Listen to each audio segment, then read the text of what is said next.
সংসারে দারিদ্রতা আসে যে 7 কারণে। নাম্বার 1, তাড়াহুড়ো করে নামাজ পড়লে। নাম্বার 2, দাঁড়িয়ে প্রসাব করলে।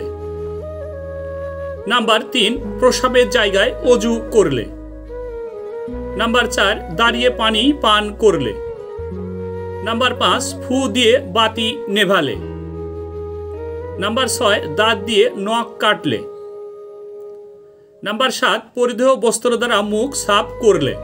সংসারে দারিদ্রতা আসে যে 7 কারণে। নাম্বার 1, তাড়াহুড়ো করে নামাজ পড়লে। নাম্বার 2, দাঁড়িয়ে প্রসাব করলে। নাম্বার 3, প্রসাবের জায়গায় অজু করলে। নাম্বার 4, দাঁড়িয়ে পানি পান করলে। নাম্বার 5, ফু দিয়ে বাতি নেভালে। নাম্বার 6, দাঁত দিয়ে নখ কাটলে। নাম্বার 7, পরিধেয় বস্ত্র দ্বারা মুখ সাফ করলে।